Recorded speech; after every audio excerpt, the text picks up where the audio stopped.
now.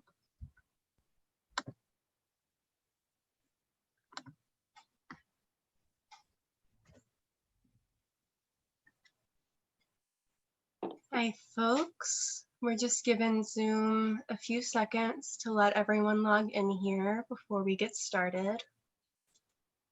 If you already are in tonight's webinar with us, you can open up your chat window to find some information about how to purchase tonight's featured books.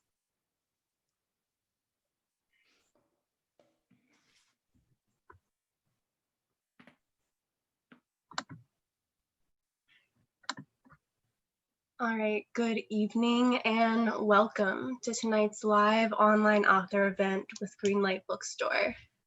I'm Chelsea from Greenlight, and we're thrilled to host tonight's event, Authors in Conversation, Horror and Graphic Novel Writing, featuring Laura Marks presenting her new book, Daphne Byrne, and Carmen Machado presenting her new book, The Low, Low Woods.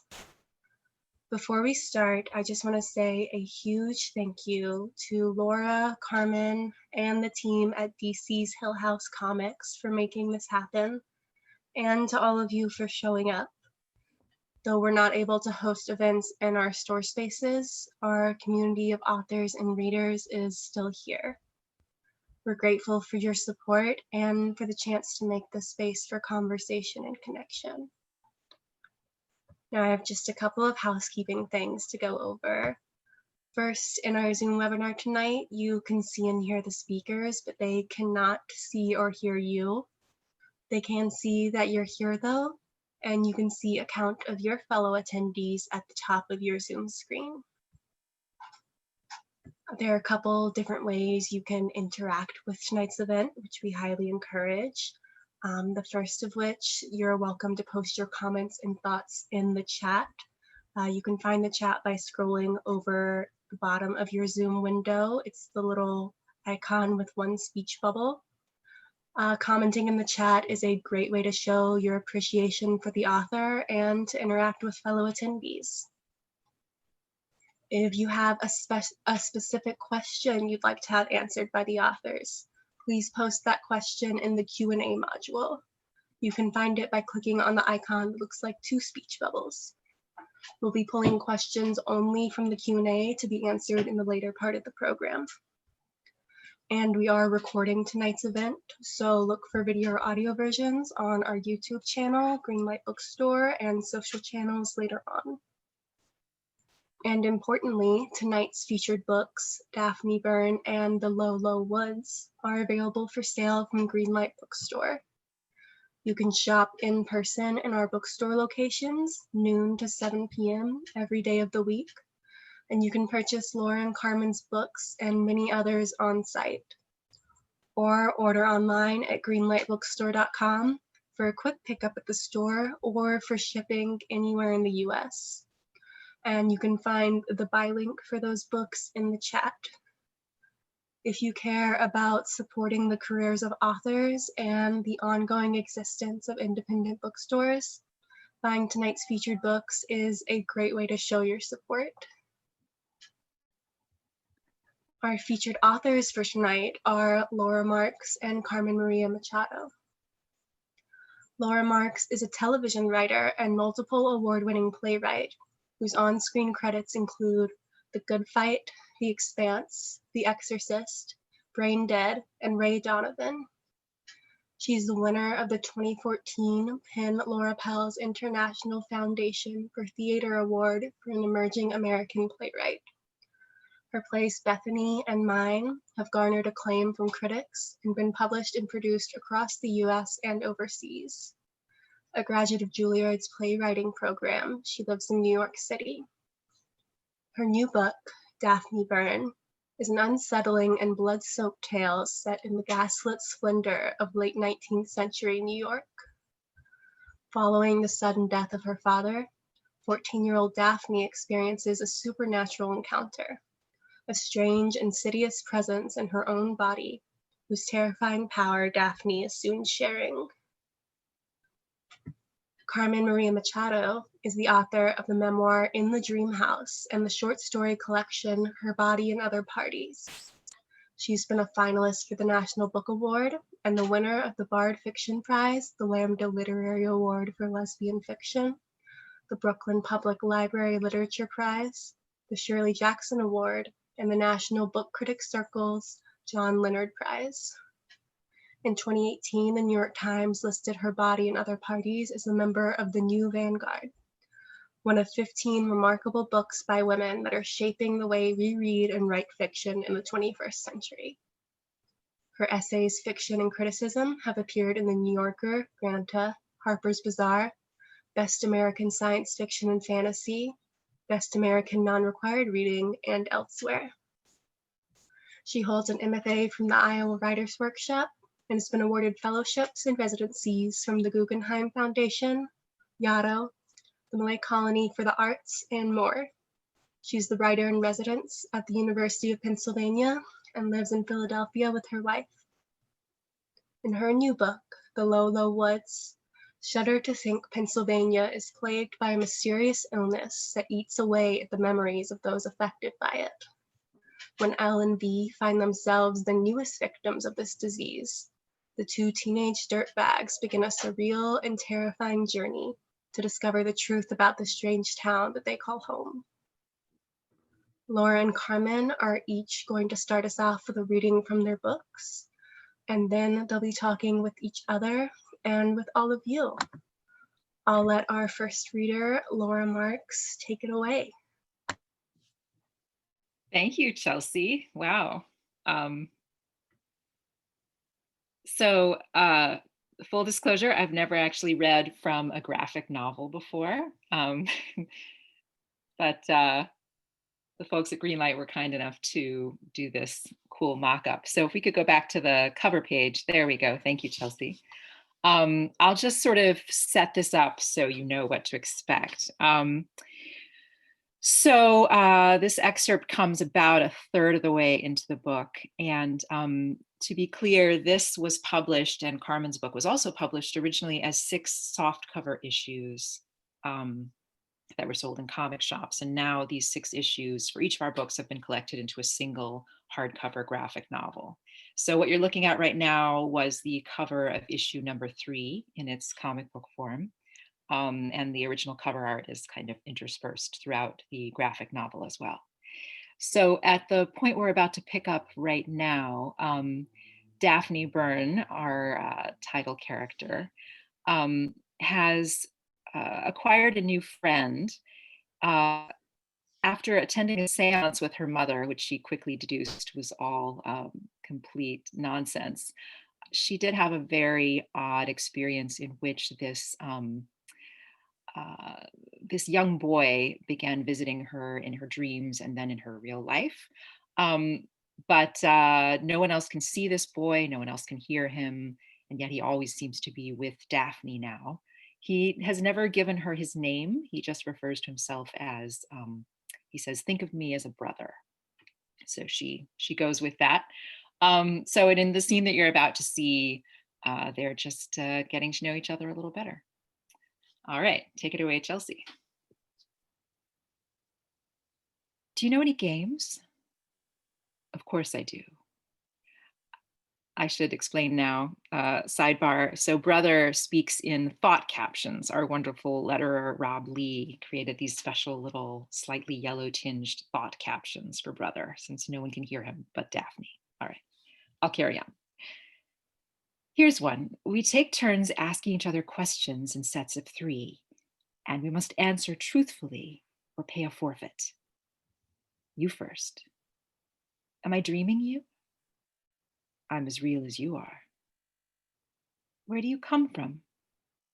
Your world is mine, but I wasn't born of flesh, not like you are. Do you ever wish you were like me? Because sometimes I catch you looking at me, and you look as though you want to eat me. Speak up, unless you mean to forfeit. What's the forfeit? I've never played this game before, but you know what the forfeit is. It's supposed to be a kiss. Daphne! Okay, now this is Daphne's mother bursting into the room at an inopportune moment, as mothers sometimes do. I've just had a visit from Mrs. James, Minnie's mother. She says you attacked her daughter in the street. Mama, I would never.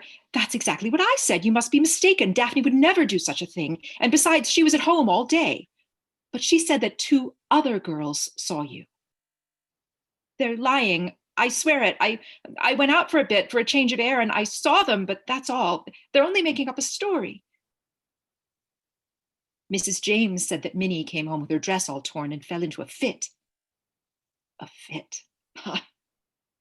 Well, whatever the truth is, you're certainly well enough to go to school. School? No, Mama, please. Noni will take you there and walk you home to avoid any further mischief. And never sit on a made-up bed. It's not ladylike. I'm sorry. Beds are only for sleeping. Now this is Noni, her maid, who is walking her to school. Cheer up, little Daphne. Your mother was quite right to send me along. Fine ladies like Mrs. Astor always have their maids with them when they go out walking. And it's only school. You act as if you're going to the guillotine. Old sow. She doesn't know that you wanted to go and visit Mr. Brooke today. But I don't know why you think he can help you. You could have asked me. What do you know about it? That's enough cheek from you, miss. I didn't mean you, Noni. You don't have to speak to me out loud. You can hear my thoughts? Of course I can. But then I have no secrets from you.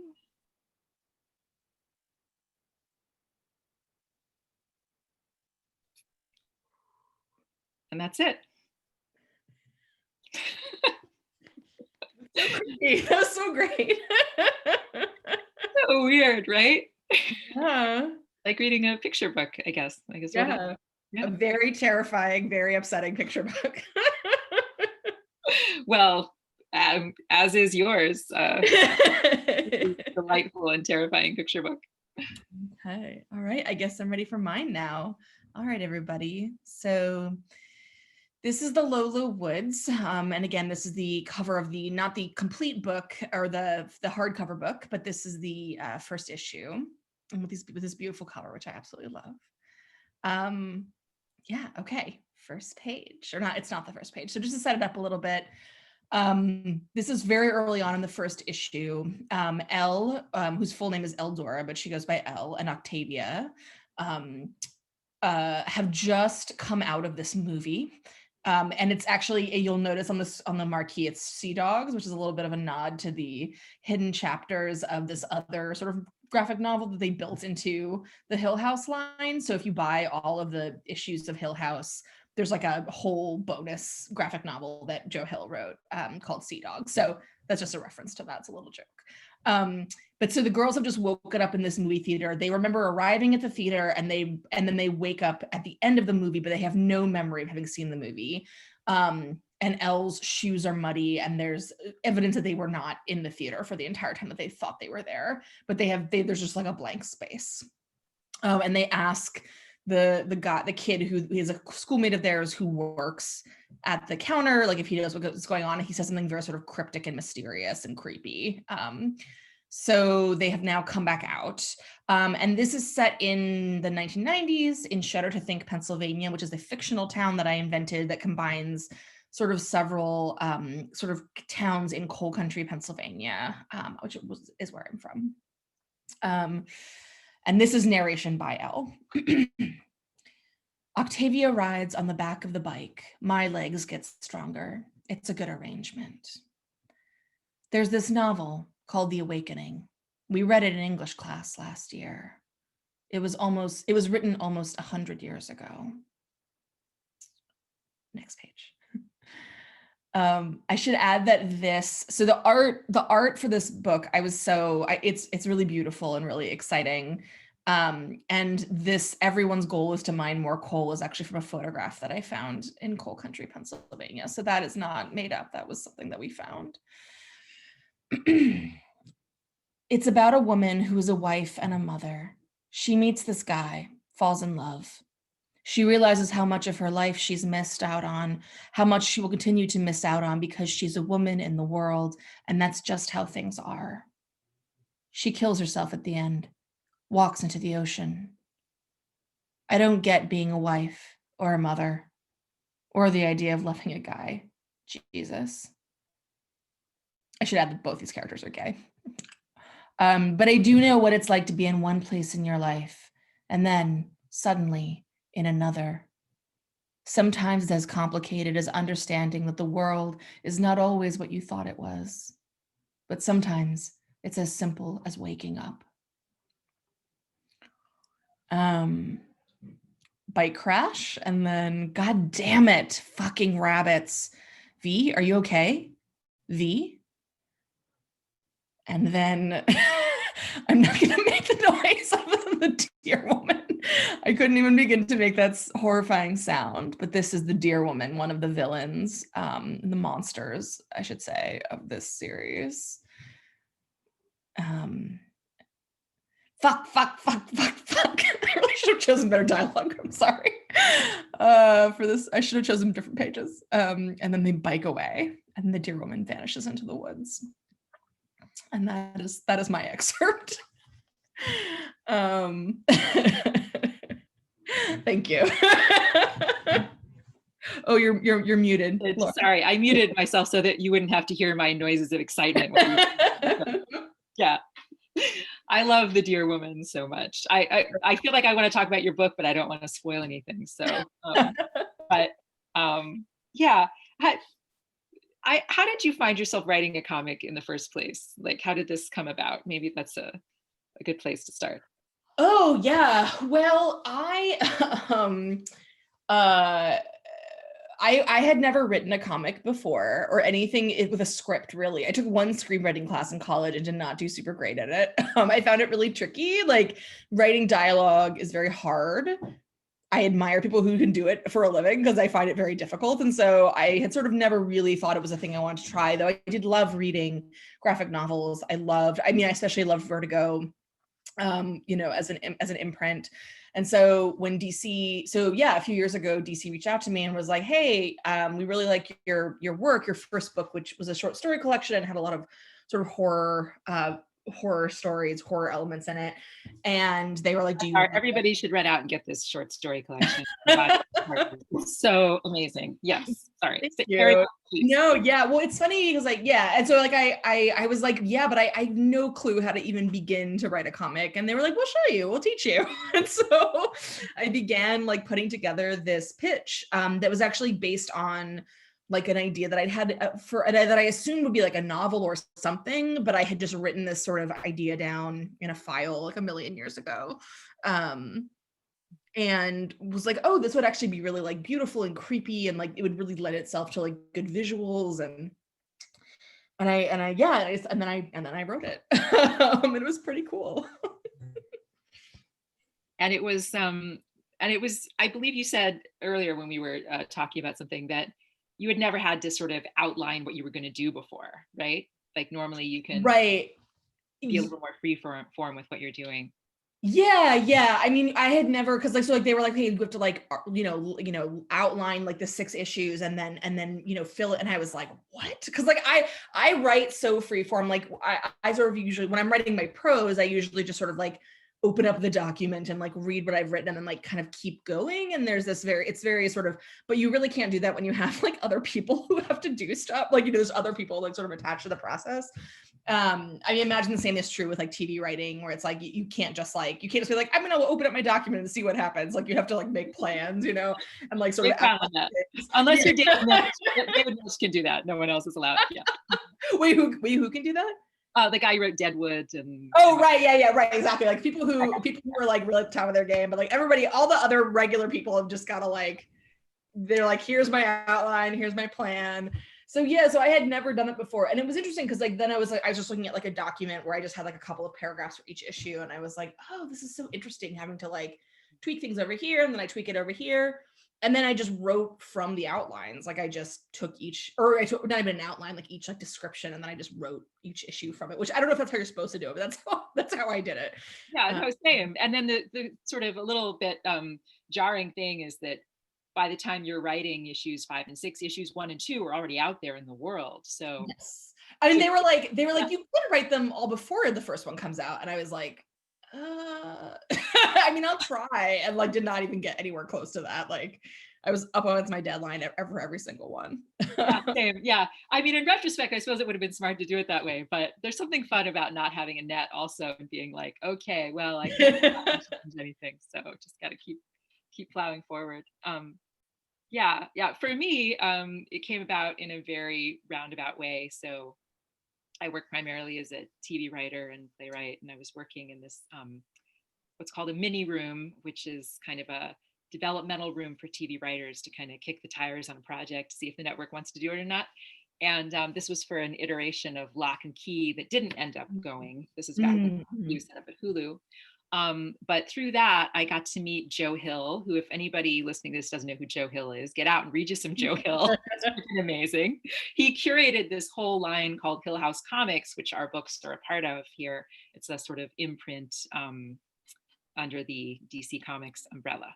So Joe is, he's a novelist, short story writer. Now he's like, his work has given rise to 2 very successful TV shows, but he's really kind of started out in comics, or at least that was kind of how he broke through with this series called Lock and Key, which is just this gorgeous character-driven horror comic series about a family in this creepy old house with magic keys. And so I got to know this series, and I remember just having this moment of, wow, comics are a really great vehicle for this kind of horror, this kind of smart, elevated, character-driven horror with heart, where you care about the people. And I'd really like to write a comic someday. I sort of kept that knowledge privately to myself. And then the job ended. And then some months later, out of the blue, I get this email from Joe saying, hey, I'm curating this imprint for DC Comics. You ever thought about writing a comic book? I was like, yeah, oh my God, this is great. Do you have an idea for one? Yes, I totally do. I did not have an idea, but I decided I would come up with one very quickly. And for me, it was thinking about, okay, what have I not had a chance to do yet? And one thing I'd never really had a chance to do in TV was period stuff. Because it's expensive, the idea of pitching an original project where everybody has to hire horses and carriages and, and that kind of thing, it just seems a little daunting, right? But in comics, nothing costs any more to draw than anything else. So I was like, this is my chance to get, 19th century out of my system. And I live on a block with a lot of 19th century houses here in Brooklyn. Any Brooklynites who are on right now, that, and Philly parts of it are like that too. You can just walk down the street sometimes and feel like you're in the 19th century because the architecture is so intact. So yeah, and if I'm reading something just for fun and not for work, oftentimes it's something that was written in the 19th century. That's just sort of like my kind of comfort food, shepherd's pie kind of reading. So I was like, okay, that's going to be my setting. And then what kind of heroine do I want to put in this?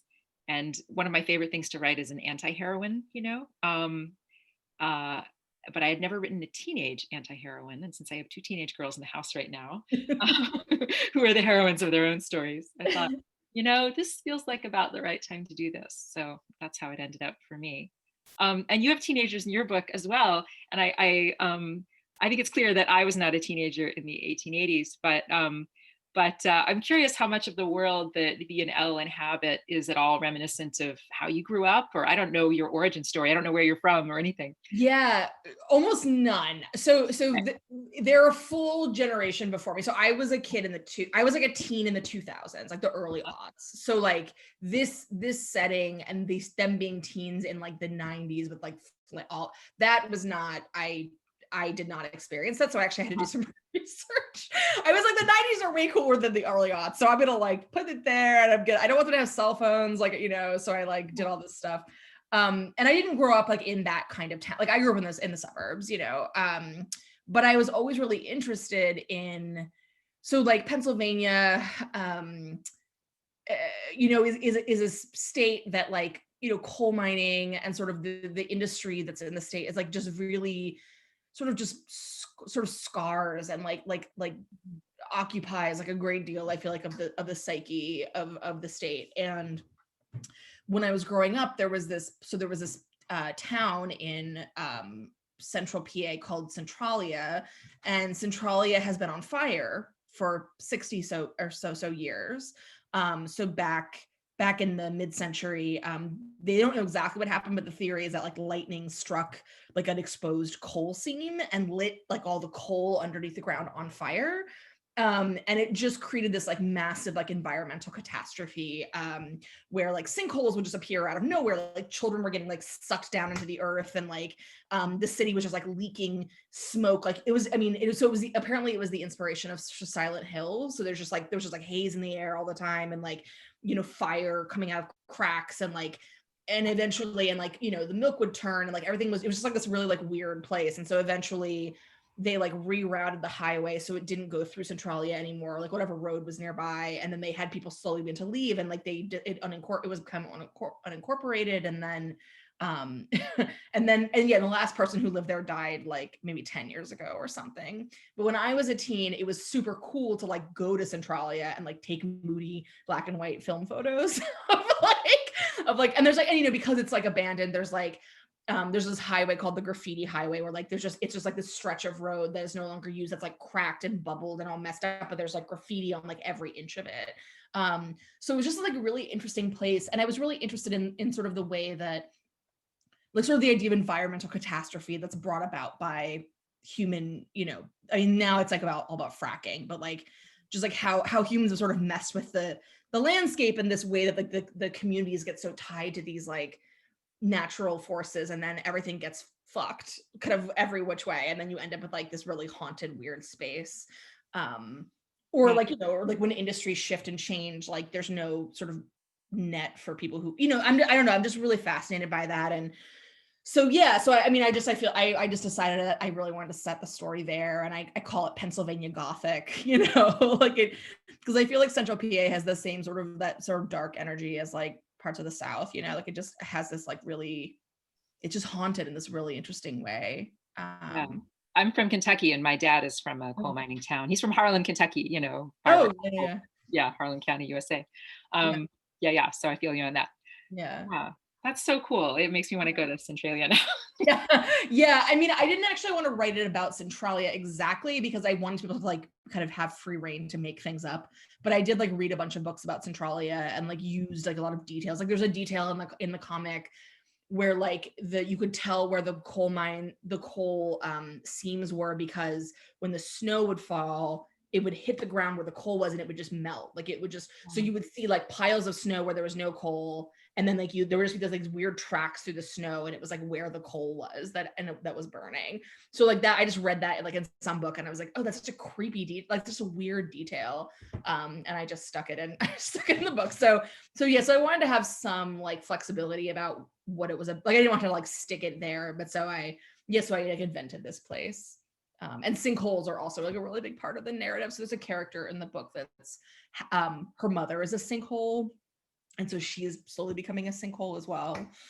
So yeah, there's a lot of like the natural world is like tied up in like all of these monsters. And in the bodies of these women, I don't want to give away too much, but it feels very much like part of your oeuvre, Carmen. What was it like collaborating with Dani? Did you ever get to meet her in person also? No, so Dani lives in Greece. So no, I have not met Dani. Someone is saying something about Centralia. I really want to see. If you go to Centralia in the spring, the bulb flowers will come up around where the houses were located. Oh, that's like amazing. That's so cool. Yeah, no, it's a really, really interesting place. Yeah, Pennsylvania's got some really fun, weird, I mean, I guess every state does, right? Wait, I've already forgotten. Oh, Dani. Yeah. Yes. Funnily enough, I wasn't working with her, but I got to meet her at Comic-Con, not this past one because that was all virtual, but the one before. Oh yeah, no, her and I've never overlapped. I feel like we were talking about maybe we would have met at one of the Comic-Con, but yeah, this year it was all messed up. But yeah, no, so I have not met Dani ever, but like her art is just like, I mean, it's beautiful. Like, I mean, just look at just these. I mean, I feel like braggy because I'm like, I didn't do that. Like, I didn't make that art. Like, but I'm like, look at it, it's so beautiful. I know, I like bragging about my artists because sort of like adjacent to bragging about myself. Right. Yeah. I mean, I was really just blown away by like, there's something, I mean, and you've obviously had this experience like writing for TV, but like for me, like I've never like written a story and then like someone hands me like my story like in art form. I'm like, this is like a totally different medium. This is like what I was imagining. And like when I would get these character sketches, like I sent some ideas along and she was like, I'm imagining like Elle dressing this way and Octavia looking this way and her mom looking this way. And I was like, this is wild. It's like you pulled them out of my brain. Like it's such a weird, I feel like that process is so strange and really beautiful and really special. I really liked it. Yeah, I don't know how they do the sort of magic that they do. Yeah. Did you get to meet your artist? Kelly, yes. Yeah.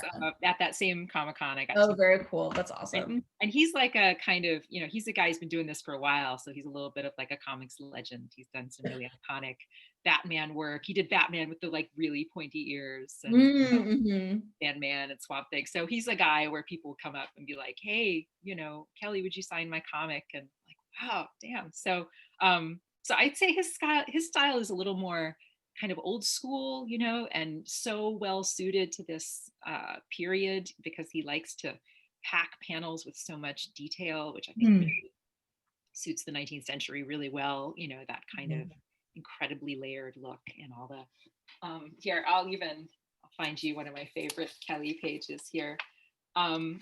This was the title page of the very first issue, and I just love the way he's got Daphne beautiful sitting at her table making her little collage, and the other girls are talking about her, and if you look closely, she's got a skull shape in the collage she's making, and I don't know. I just think what was cool for me is, you talk about like dialogue being hard to write. I mean, for me, it's just the opposite. Prose is not what comes easily to me. And the editors at DC were like, you can use more thought captions if you want. You don't have to make everything dialogue. I'm like, but that feels like cheating. It's supposed to be subtext, is supposed to be inherent. No, it's not. This is a different medium. This isn't screenwriting. Okay, I get it.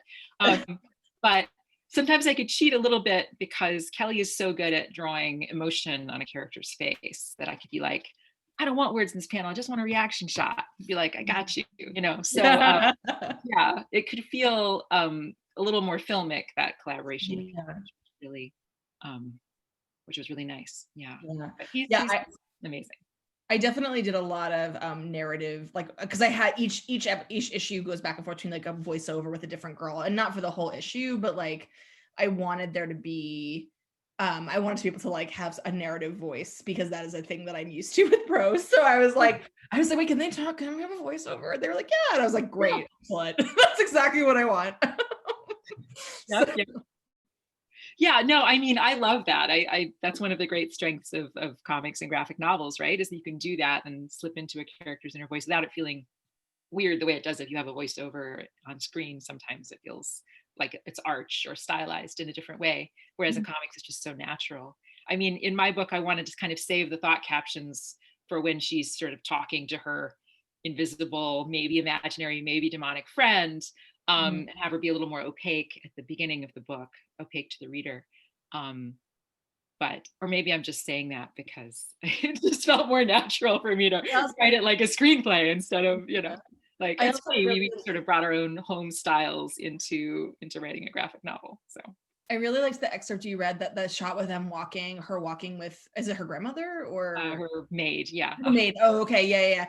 And then like there's the three shadows like behind them with the hymn, which is like so creepy. And I feel like there's also something that's so interesting again about like a visual medium where you like get to see, it's like you couldn't say like two of them walked, but there were three shadows, but like you can just show it, right? And you just like see the third shadow and you're like, ooh, that's creepy. And like if you notice it, it's really exciting. And there's something like really to me about like film and comics, where like there's this ability to like sort of there be like this sort of visual cue that isn't spoken, and that kind of lets the viewer or the reader like see it without seeing it in this really interesting way that I just find really compelling and interesting.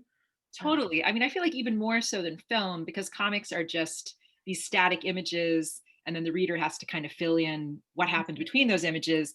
It gives you a chance to play with ambiguity and mystery. It just seems like a really natural fit for that kind of story, potentially. Anyway, yeah. So, oh my goodness. So there were like specific things about the craft, right? That were they were hard for me to learn, certainly. This idea that you have to fit it all into 22 pages, or at least in this DC format, every issue had to be exactly 22 pages. I'm trying to think, what were the things that surprised you about this particular form in terms of just the craft of it all? So something that really blew my mind that like Joe and the others told me was that like, if you have a visual surprise, you put it on the even page so that you flip the page and you see the surprise or like the shocking thing. Because if you put it on the odd side, then like your eyes, like as you're reading over here, your eyes are kind of like doing this little thing, but like, and so that emphasizes the shock. And I was like, oh, that never would have occurred to me in a million years. Like prose doesn't work like that. And so it never would have occurred to me to like think of the visual that way. So like there was this one part I had to like completely reconfigure because like I think it was like in the beginning, it was like the appearance of the deer woman, which was sort of the first. So you have Octavia being like, and then you have this like horrifying image of this creature. And I think initially it was like the other way, like it was, and they were like, no, you've got to like stretch this out and like move this around because you want the deer woman to be like on that even page.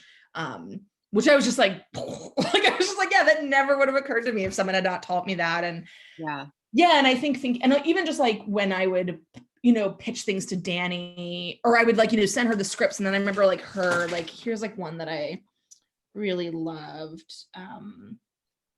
Like how many panels fit on a page. Like that was really interesting. Like how to sort of move, or like how to think about like information in a single panel, like that you can't show like movement exactly. But you can sort of create these like visual bridges that like people can sort of move between. Or there was like, oh my goodness, where is this one? Sound effects also. Oh, the sound effects that were wild. Yeah. How do you write, a door opening, a person being slapped, all that stuff, and they had to be like, you really take advantage of this part of the medium because it adds so much texture and depth to the reader's experience. And I was like, damn, you're right, it does. Yeah, but it wouldn't have occurred to me to lavish attention on that particular part of it. Yeah, and they were like, what kind of sounds do you want? And I was like, I do not know. I was like, can you give me some suggestions for like of like onomatopoeic like words to like make it, I don't know. But like this is like so interesting. Like this is not my idea, but like this scene where like so this is Elle, her dad is smoking a cigarette. He sees the deer monster and drops the cigarette. So the cigarette is like falling in the darkness, like through the panels. And I was, like I didn't write that. Like that was just Danny being Danny. And like I feel like getting to see like the artist getting to like think about the sort of visual information in that way is like just fascinating to me. I don't know, it felt really special. It was like really exciting. Oh, I love the colors too in your book. Oh my God, that was also just like, I was like, I couldn't be any more impressed. And they were like, here are your gorgeous colors. And I was like, it's so beautiful. Like I never in a million years. Each layer sort of is like Christmas. It's like, wait, now you're going to do that to it? What? No. And the lettering, I don't know about you, but like that final editing after you see it lettered and you go, oh, that seemed okay in the script, and now that I'm seeing it on the page right on top of the picture, no, it's the wrong line or whatever. No, it's interesting having to like think about like how the visuals were like fixed after a certain point, but like you could still like mess and move dialogue around. And like even seeing like the edits when they were like, this is too much, it's too much text, Carmen, you like text too much, you got to like move this part like down here somewhere because it's like too busy in like the one panel or whatever. That was a problem I had. I had the opposite problem. They were always like, you can have more words. I don't want more words. Nope. Yeah. Really, I need to give you some of my words. Way too many of them. We should have worked this out. Yeah. I know, like a crossover. Yeah. What in terms of the visuals, like the visuals of the period piece, like did you provide art, I give a visual guide to Danny, like I made like, here are like what towns in the mid, like here's what the towns in this area like look like here's what I'm imagining the resort looks like, here's what's just photographs I took from the internet. Like did you do anything like that in terms of like the historical details or the costumes, all of that stuff? Okay. Yeah, I mean, it was an excuse for me to just sort of indulge my own fascination with the period. So it was super fun research, and I sent just, reams of stuff to poor Kelly, who was a really good sport about it. But I would do it in this passive aggressive way, like, I mean, her hair could look like this, or it could look like this. Like, fine, I'm fine with anything. No, really, but I kind of like this one. Yeah, because he's like a master, and whatever he does is always going to be so much better than anything I could dream up. But I loved sort of getting into the nitty gritty of, this is what women wore for their periods in the 1880s, because I wouldn't know what that looked like without some research. I think this is what the library might look like, or I think this is what this room might look like, something with this feeling. Maybe the ceiling is like this. And then he would just run with it and add all these incredible, he excelled at the creepy little surprises, like, in one of the issues in particular, a lot of it is, we've talked about how gender is a big theme in our books, the way that being a woman or a girl makes you more vulnerable to violence and predation in these two particular worlds. And he has this kind of recurring motif in one of the issues of, if you notice, there's a lot of statuary of women's bodies in kind of contorted positions, holding up a lamp, or, you just sort of see the way women's bodies are kind of casually commodified as decorative art, and it kind of feeds into the story that's being told. So I was a total control freak about what should go in every panel. I read a Neil Gaiman script that was like, the script is like 100 pages for a 20-page comic or whatever. And I was like, yeah, I wasn't to that degree, but I did specify a lot. And yet he would always find ways to surprise me nonetheless. Like I wrote at one point that these cultists in one scene, I'm giving something away here, should be a range of ages and classes, is all I said. And then he, being the demented soul that he is, decided to draw one of them as this very nicely dressed little girl. I was like, who let the little girl into the cult, But then I was like, oh, that's so great. And that actually inspired me to make her a character in the final issue and do some stuff with her. That's so funny, because Danny also did that for me, where like I just had the witch. I had pitched the witch.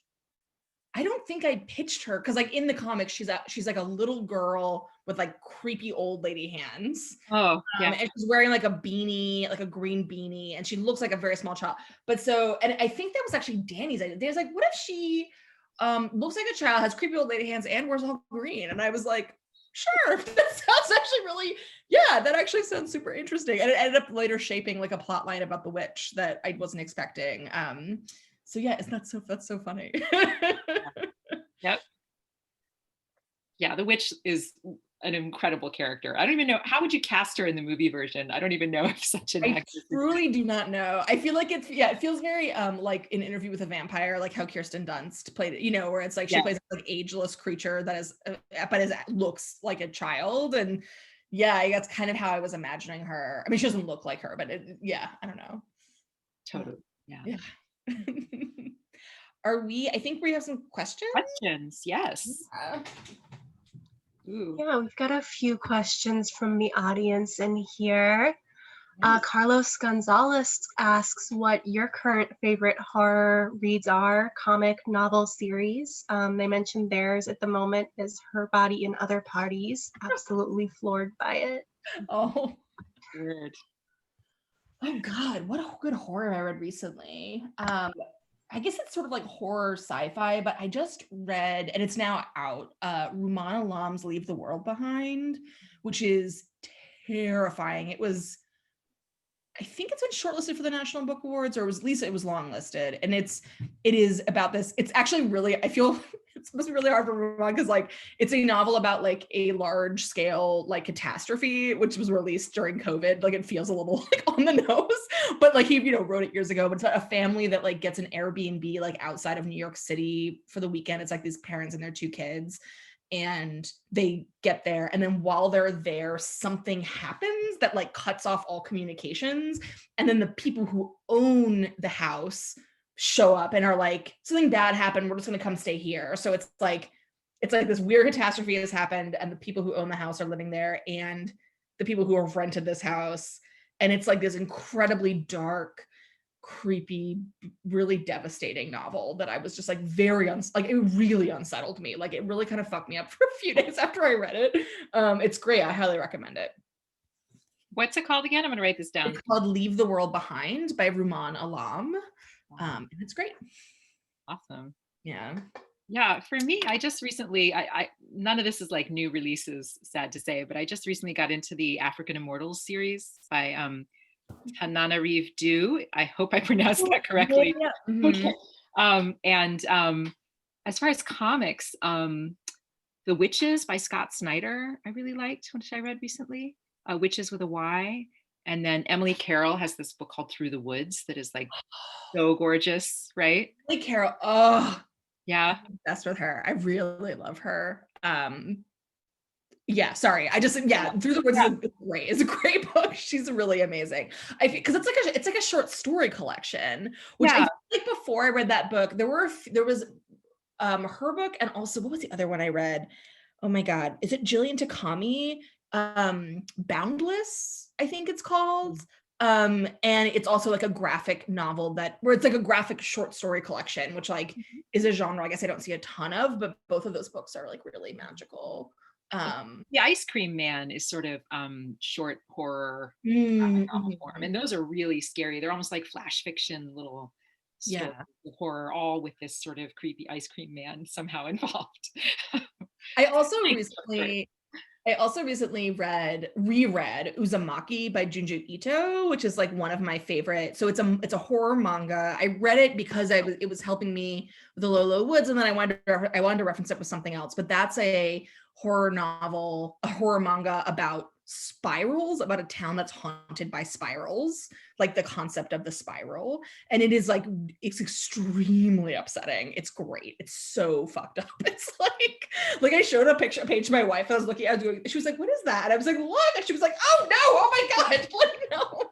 So yeah, Junji Ito, Uzumaki, it's like so good. He's amazing. Wow. Yeah. For this, I read like 19th century stuff. I mean, I read my Brontes, which I love, like I think Jane Eyre is actually probably should be considered horror fiction. Oh, I feel like it. Yeah, sure. Yeah. And M.R. James, I love also. He's more, I guess, early 20th, but I love M.R. James. Oh, he's so good. Yeah. Casting the Runes is like, it's a great short story. It's one of my faves. Good shit. Yeah. We have more questions to get to. Oh yeah. Sorry. What are you excited about reading now? I guess we kind of answered that one. Would you consider doing a graphic novel about your own life? Why or why not? Oh, that's terrifying, right? Well, you did a memoir. So. I just wrote a memoir, and quite frankly, I'm real full up on my personal life being out there in the world. So probably not. No, I don't think I would do a graphic novel of that. I've had my fill. So. Yeah, I think an Instagram account is about all I can handle personally, but even that is dodgy. I don't know. I sharing things that are personal doesn't come terribly naturally to me, to be honest. But so I'm in awe of your bravery writing a memoir, Carmen. Oh, thank you. Let's see. What order do we do these in here? We just picked them. Let's see. Oh, okay. What types of inspiration do you use to get into the spirit of writing? Oh my goodness. A deadline. That's that is so real. That's really, that is a kind of inspiration, is someone in your inbox being like, hi, so that thing that you promised me. Yeah, that's all I got. Yeah. I have 2 kids and 3 animals in this house. That, you know, there's not time to light candles and get into the zone. It's just... Yeah, I'm sort of one of those, right? I'm a very like I am a kind of an as the spirit moves me writer. Like I won't write for a long time, and then I will get an idea and just like sit down and like pound out a bunch of stuff, and that's usually how I work. But also a deadline is a very good incentive, and like I have definitely written some stuff just like being like, I owe this to somebody, I got to do it. But when it comes to things I don't have a deadline on, I'm very like laissez-faire, because I'm like, you know, what's the rush? Oh yeah, if I don't have a deadline, forget it. It's just, yeah, it's not happening. Oh. Yeah.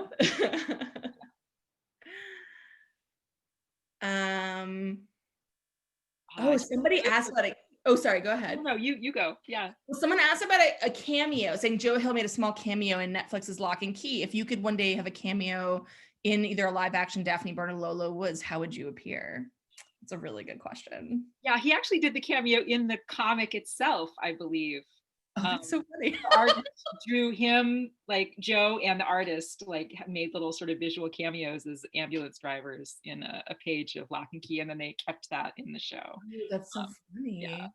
Oh gosh. Yeah, who would you be in your cameo? I feel like, well, there's a scene in the Lola Woods, like I had this idea where I was like, because like you were saying earlier, how like you were like, I only have 22 pages, like ultimately you don't have a ton of space. And so when I was feeling a lot more, when I didn't realize how little space I would have, I had like, there's a scene in a classroom in, I think the first issue, where you're sort of just getting a blurts of a bunch of characters like in a classroom. And then most of them don't appear again, or they only appear sort of in the background. And I had this idea, like maybe if I wrote more, I could like include some of these other characters or whatever. So I feel like I would just be like one of the classmates, or like Mrs. Carr, who's like the sexy English teacher who Elle has a crush on, or Mrs. Carr's lesbian lover. I'd be like one of them. I don't know. Nice. Yeah.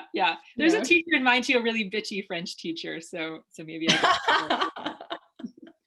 yeah, there aren't a whole lot of random ladies in my book. There's the cultists, but they have to get naked. So that's, you know, I have a nudity writer. I don't do that. So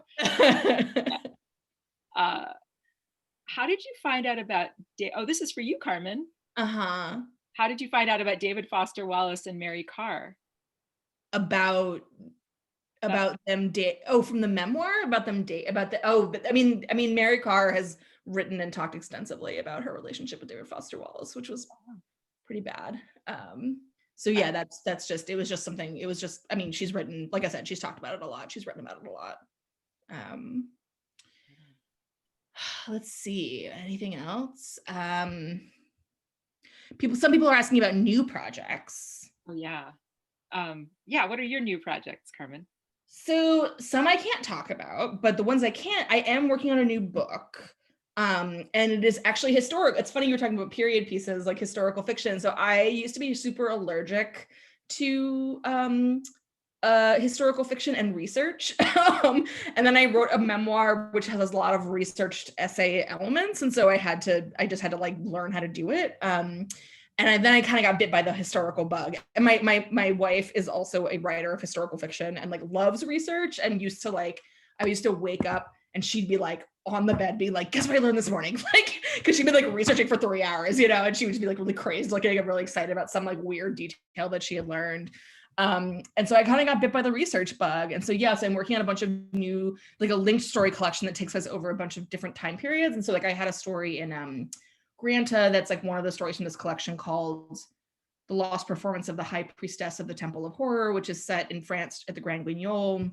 Wow. And so I'm just doing a bunch of like research about all kinds of this is all research. All these shelves are all research for the new book. So wow, I cannot wait to read that. I guess there's stuff I can't talk about too much either, but I'm getting ready to go back to The Good Fight, which is a show that I've worked on the past couple seasons. So we're starting up our room for that over Zoom in a week. And I'm writing a project, another TV thing with Carlton Hughes, a little pilot that I can't say too much about, but I can say that it does have a teenage heroine and it does take place in a fantastical world. But it is much more cheerful than Daphne Byrne. So Yeah, so it's mostly TV stuff for me right now, which is why it was nice to take a little detour into, the world of graphic novels. I feel like all the teenage heroines and anti-heroes, I'm like so into that. I just think it's so Oh, great. yeah. I like anti-heroines of any age, but Yeah. hey Carmen, there's a cool question about the Lolo Woods, and yeah, both your memoir and the Lolo Woods contained lesbian triangles. In your mind, do Elle and Octavia eventually end up together? Oh, I'm curious about that myself, but I want to hear yours. such a good question. I intentionally wrote them that they were not together, that they were like both queer and not together, because I wanted to give them a little breathing room in terms of like their lives. Like I didn't want their own romantic complications. I wanted to be like about a friendship that was really strong. I feel like they will probably, like, I feel like just like imagining these characters, like I feel like they would definitely sleep together because they'd be like curious or like want to try it, but they wouldn't like end up together, but they would like always be in each other's lives. And like, but yeah, I don't imagine they would like end up as like a couple. Like I don't think they quite sync up in that way. I loved that they were not dating, that they were just, there was such a purity to that friendship. And yeah, and you really root for that relationship and worry when it's not going well. So yeah. I thought that was like a signal that we were done or something, and there was like a cat's tail just like across the screen. Sorry. Like the hook. Yeah. Yeah, I know, right? I think we got through most of it. Do you have a good relationship with your writing days and face them with enthusiasm and a sense of strength? No, God, no. No. I don't face anything nowadays with a sense of enthusiasm or strength. I feel like if I can get out of bed, if I could like make myself a meal, like I've done way more than I should have been able to do. Yes. There's a question, will I do another graphic novel? I mean, I would love to. I had a great time doing this one. But who knows, the stars would have to align, certainly. But it's super fun to work in this medium. It kind of feels like getting to direct in a weird way. Screenwriting, because you get to storyboard everything. And you have like an incredible cinematographer and incredible actors. And yeah, so that your guy draws, or in your case, Danny draws.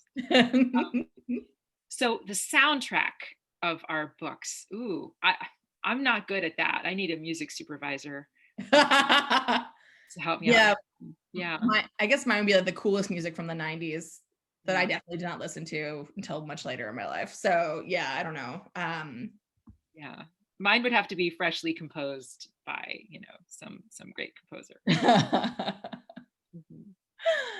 Oh, that was so great. Oh my gosh. Wow.